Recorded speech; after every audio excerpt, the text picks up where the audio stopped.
Suara tawa itu pun kembali terdengar di telinga Pak Parlin. Dan tak beberapa lama,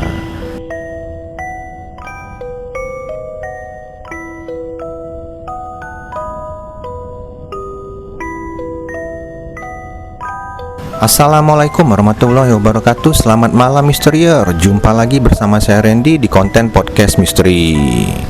Kali ini kembali saya akan menceritakan kisah nyata pengalaman horor yang dialami oleh Pak Parlin. Sebelum itu saya mengucapkan selamat menunaikan ibadah puasa bagi yang menjalankan. Semoga ibadah kita diterima oleh Allah Subhanahu wa taala. Oke lah, tanpa berlama-lama kita langsung masuk aja ke ceritanya. Cerita ini dialami oleh Pak Parlin pada tahun 2016 lalu. Ia seorang penjual gulali atau biasa disebut rambut nenek. Rambut nenek ini memang berbentuk seperti helaian rambut dan biasanya berwarna putih, menyerupai uban seorang nenek-nenek. Saat itu Pak Parlin seperti biasa berjualan di suatu sekolah, dan saat siang hari pun setelah jam pelajaran selesai, Pak Parlin kembali melanjutkan berjualan dengan cara berkeliling, memasuki kampung-kampung yang dimana banyak terdapat anak-anak. Dengan harga yang sangat terjangkau, Pak Parlin mengharapkan dagangannya itu pun habis. Hanya saat itu Pak Parlin merasa di suatu waktu dagangannya tak kunjung terjual satupun. Alhasil sedikit kekecewaan yang dirasa Pak Parlin kala itu. Sore hari pun ketika ia hendak berjalan pulang, ia melihat di sebuah lapangan akan ada pasar malam. Dan saat itu juga ia pun mengurungkan niatnya untuk pulang. Sembari ia mendekat ke arah lapangan itu, ia pun bertanya kepada salah satu penjual mainan anak-anak. "Maaf, ada pasar malam ya Pak?" "Iya, baru mau mulai malam ini." Mendengar hal itu, Pak Parlin pun bersemangat. Ia pun mencari posisi untuknya berdagang. Ia memilih tempat di arah pintu masuk pasar malam itu, yang terdapat pohon beringin yang sangat besar. Hanya itu bukan pintu utama, melainkan jalan belakang yang jarang dilintasi orang-orang kalau sudah malam hari.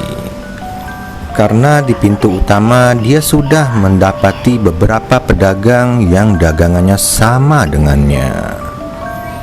Akhirnya ia pun memutuskan berjualan di sana, yang menurutnya lokasi itu bagus karena ketika orang hendak masuk ke arah pasar malam itu pasti melintasi Pak Parlin terlebih dahulu. Setelah Pak Parlin bersiap-siap, ia pun sempat membuang air kecil di pohon besar yang ada di belakangnya itu. Tibalah malam, kondisi di sana sangatlah ramai. Dagangan Pak Parlin pun lambat laun mulai habis, dan ia pun hampir kewalahan melayani pembeli saat itu. Belum sampai pasar malam itu tutup, Pak Parlin sudah bersiap-siap pulang karena dagangannya sudah habis tak tersisa. Pak Parlin sangat senang kala itu dan ia pun pulang. Keesokan harinya Pak Parlin pun kembali menjajakan dagangannya di sekolah tempat ia biasa berjualan. Tapi kali ini ia membawa dagangannya itu lebih banyak dari biasanya. Karena selepas dari sekolah, ia akan kembali berjualan di pasar malam itu. Setelah jam sekolah selesai, Pak Parlin dengan sangat bersemangat mengayuh sepedanya menuju lokasi pasar malam. Sesampainya di sana, Pak Parlin belum mendapati siapa-siapa karena kondisi saat itu masih sore. Ia pun langsung menuju tempatnya berjualan semalam. Karena sedikit lelah, Pak Parlin pun berniat untuk istirahat sejenak. ia duduk dan bersandar di pohon besar yang ada di dekatnya. Akhirnya tak beberapa saat terdengarlah azan maghrib. Pak Parlin pun bergegas menyiapkan barang dagangannya, dan tiba-tiba ada seorang nenek tua melintas di hadapan Pak Parlin. Dan Pak Parlin pun menyapa nenek-nenek itu. "Nek, mau beli?" Nenek itu hanya diam.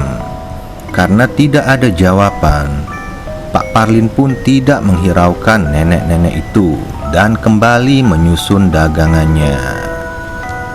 Di tengah kesibukan Pak Parlin menyusun barang dagangannya, saat itu ia mendengar suara seorang perempuan tua yang mengatakan, "Saya senang kamu tidak beribadah."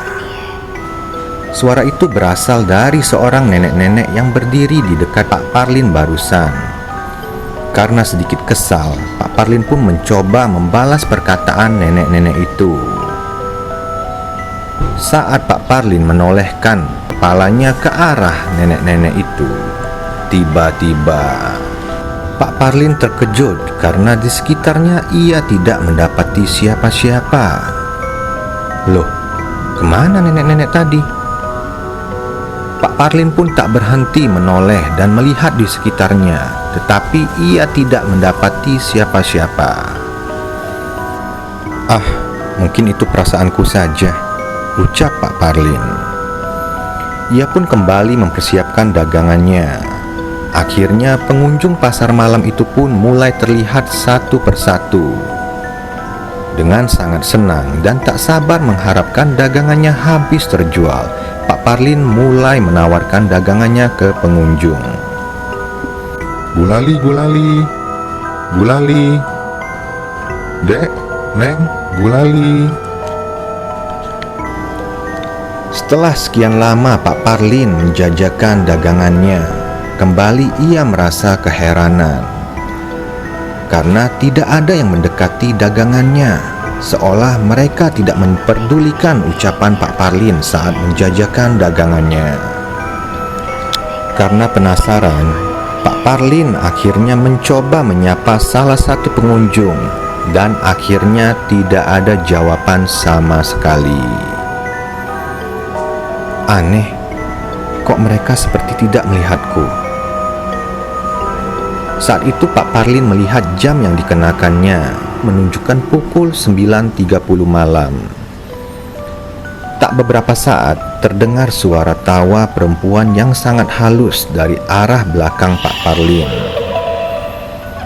Ia pun terkejut kala itu dan mencoba mencari sumber suara tersebut. Ia mendapati suara itu berasal dari pohon besar yang ada di belakangnya.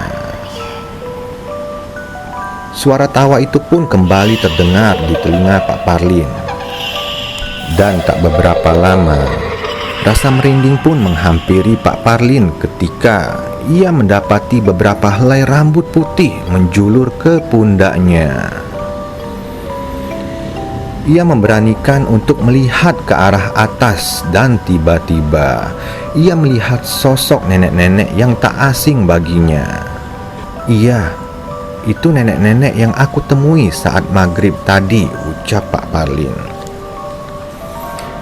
Nenek-nenek itu hanya tertawa melihat Pak Parlin yang sudah mulai pucat dan ketakutan.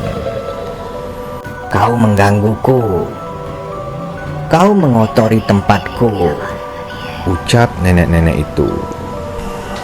Kala itu Pak Parlin mendengar suara keramaian, seperti orang berkerumun dan memanggil-manggil dirinya. Saat itu ia pun terkejut ketika melihat dirinya sudah berada di atas dahan pohon beringin itu. Dan ia melihat di bawah sudah ramai orang-orang, dan ada beberapa orang juga yang berusaha membantu menurunkan Pak Parlin.